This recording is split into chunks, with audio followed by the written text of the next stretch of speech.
Bitcoin, Ethereum, Silk Road, Mt. Gox, the 2017 boom and the 2022 crash, NFTs, FTX. If you're new to crypto, you've probably heard bits and pieces of all of these stories, but you don't know how they all fit together. Let's fix that.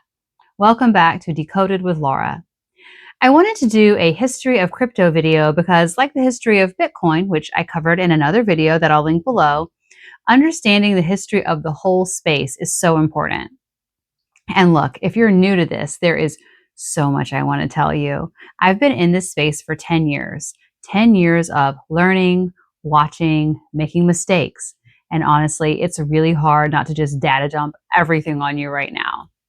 But let's start here with the timeline, the real history. Not what you see on mainstream news, not the hype about celebrity shitcoins. The actual story of what happened and why it matters. All right, let's go. October 2008. The financial crisis is in full swing. Banks are collapsing. Governments are bailing them out with taxpayer money. And someone using the name Satoshi Nakamoto publishes a white paper, Bitcoin, a peer-to-peer electronic cash system. January 2009, the first Bitcoin block gets mined, the Genesis block. And in that block, Satoshi embedded the message, the Times, January 3rd, 2009, Chancellor on brink of second bailout for banks. A timestamp, a statement, a middle finger to the financial system. I covered the full origin story in my video, The History of Money, and I'll link that below if you want the details. But here's what you need to know. Bitcoin was created as an alternative, money that governments couldn't control, money that couldn't be inflated away, money that worked outside the system. And it was about to get its first real-world test. 2011, a website launches on the dark web called Silk Road. It was basically eBay for anything and everything. And the only payment method? Bitcoin. Now, yes, some illegal stuff happened on Silk Road, no question. But you know what also gets used for illegal purposes? Gmail, cash, the entire banking system. The Epstein emails? That's a Gmail account. Money laundering? Traditional banks do billions in that every year and pay fines that are just the cost of doing business. Silk Road proves something important. Bitcoin actually works. It worked as censorship-resistant money. It worked outside government control. It worked exactly as designed. The FBI eventually shut down Silk Road and arrested Ross Ulbricht. He built the marketplace. The government held him responsible for what others did on it and gave him life without parole. He's free now. But Silk Road had already proven the point. Bitcoin wasn't just theory. It was real money that real people were using. And that scared a lot of powerful people. So Bitcoin kept growing. More people started paying attention. And that brings us to the first major disaster. By 2013, if you wanted to buy Bitcoin, you probably used Mt. Gox. It was the exchange. At its peak, Mt. Gox handled about 70% of all Bitcoin transactions worldwide. And then in February 2014, it collapsed. 850,000 Bitcoin, worth about 450 million at the time, just gone. Hacked, stolen, mismanaged. Nobody really knew. The CEO claimed they had been hacked over years and didn't notice, which tells you how well the exchange was being run. Bitcoin crashed from over $1,000 down to around $200. And this was the first time mainstream media declared Bitcoin dead. Bitcoin finished. It was a scam all along. Told you so. Except it wasn't dead. The network kept running. Blocks kept getting mined. People kept using it. Mt. Gox died. Bitcoin didn't.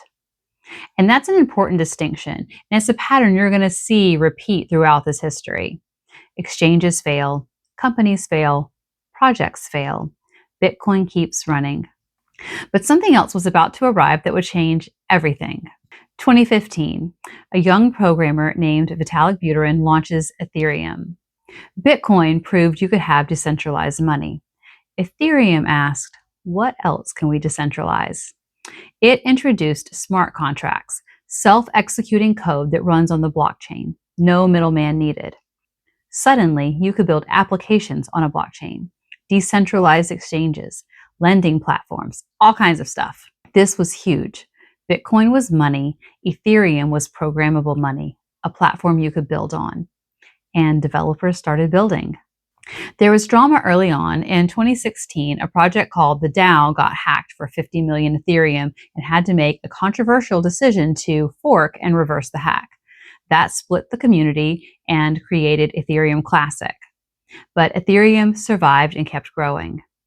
And by 2017, things were about to get absolutely wild. 2017 was insane. Bitcoin went from under $1,000 at the start of the year to almost 20,000 by December. Ethereum exploded. Altcoins were everywhere. And everyone and their cousin was launching an ICO, an initial coin offering, basically selling tokens for projects that didn't exist yet. Some were legitimate.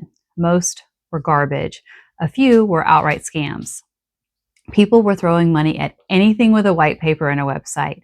It was mania.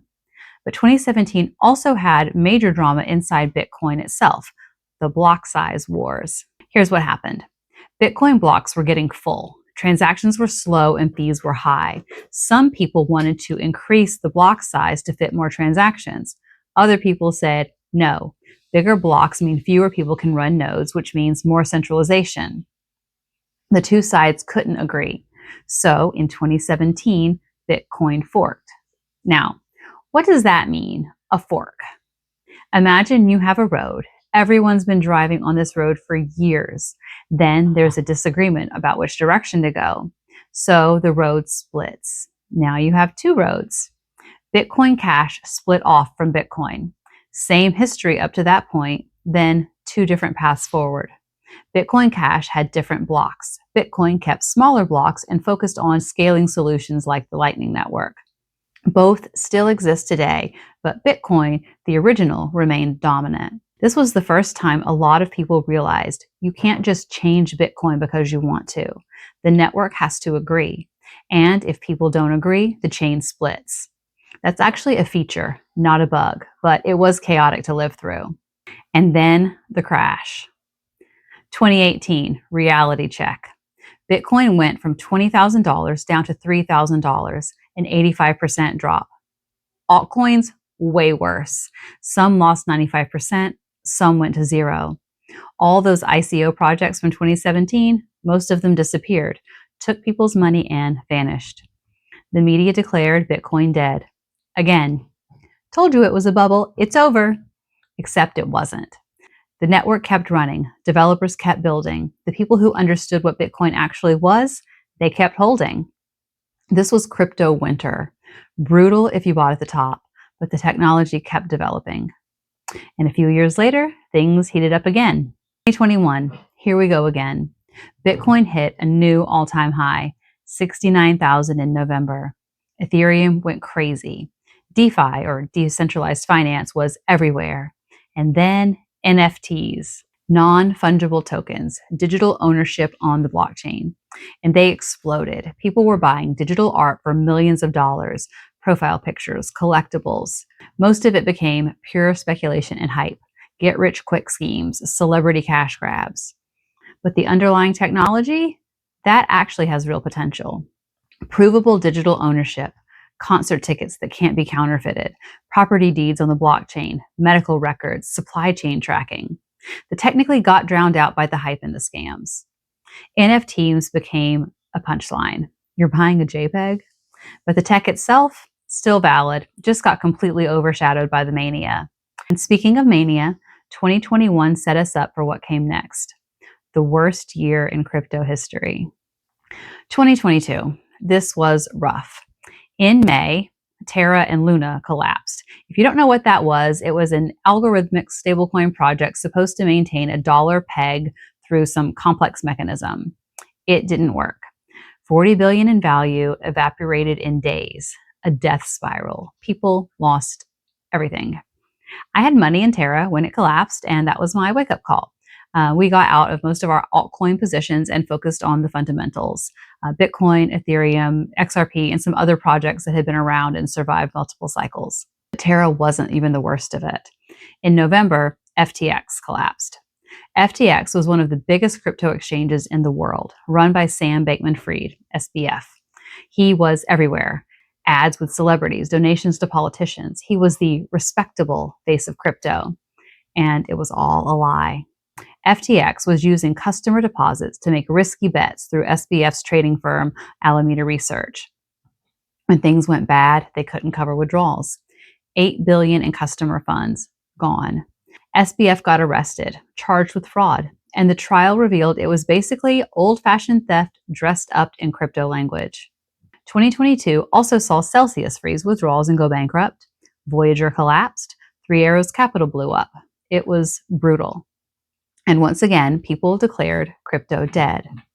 But here's what 2022 actually taught me. Don't trust centralized companies just because they're in crypto. Not your keys, not your coins. That old saying, it is true. If you don't control the private keys, you don't actually own your Bitcoin, you're trusting someone else. And sometimes those people lie or steal or make catastrophically bad decisions with your money. 2022 was a year of painful lessons, but the network kept running, Bitcoin kept working, and the decentralized parts survived. Centralized scams and mismanaged companies, they failed. And that brings us to where we are now. January 2024. The SEC approved Bitcoin ETFs. BlackRock, Fidelity, major traditional financial institutions launched Bitcoin funds. Billions of dollars flowing in. Bitcoin became something institutions could buy through traditional channels. Is this what Satoshi wanted? Probably not. Bitcoin was supposed to be an alternative to the traditional system, not absorbed by it. But it shows something important. Bitcoin survived long enough to force the system to adapt to it. And the technology keeps evolving. Layer 2 solutions making Bitcoin faster and cheaper, Ethereum scaling, real use cases being built. We're in a different era now. Institutional money, government attention, regulatory clarity starting to happen. The Wild West days are over, for better or worse. So that's the real history of crypto, from 2009 till now. Not the sanitized version you see on the news, not the hype cycles, the actual timeline of what happened. Bitcoin was created as an alternative to the traditional financial system. It got tested on Silk Road. It survived Mt. Gox. It survived the 2018 crash. It survived 2022. New technologies emerged. Ethereum, smart contracts, DeFi, NFTs. Some projects were legitimate and a lot were scams. People made fortunes. People lost everything. But through it all, the decentralized networks kept running. That's the lesson. Companies fail, exchanges collapse, hype cycles come and go. The technology survives. If you're new to crypto and you want to understand where you're going, you have to understand where we've been. That's why I make these videos, because there's so much more to this than the story you hear on mainstream coverage. If you want me to go deeper on any part of this history, Silk Road, the forks, 2022, whatever, let me know in the comments. Thanks for watching. I'll see you in the next one.